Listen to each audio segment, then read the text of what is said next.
When people start to have a desire to read the Bible, one of the first questions is, where do I start? What's the first book of the Bible I should read?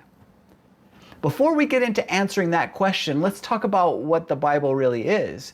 It's actually not one book, it's 66 books written over 1,500 years by over 40 people, and the oldest writings are about 5,000 years old.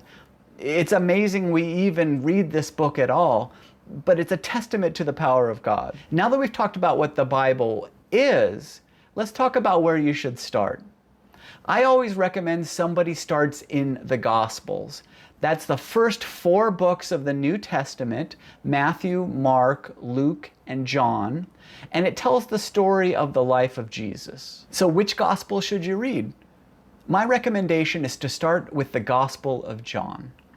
It most clearly outlines who Jesus was.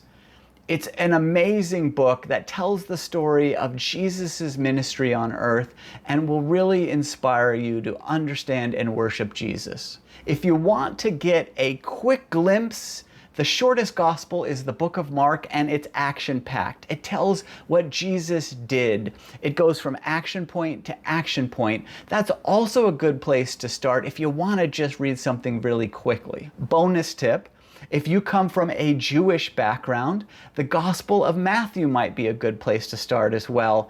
It was written for a Jewish audience, and it shows how Jesus is the promised Jewish Messiah, the descendant of Abraham, Isaac, and Jacob, and in the line of David from the tribe of Judah. No matter which Gospel you pick, Matthew, Mark, Luke, or John, you're going to be amazed by the life and love of Jesus.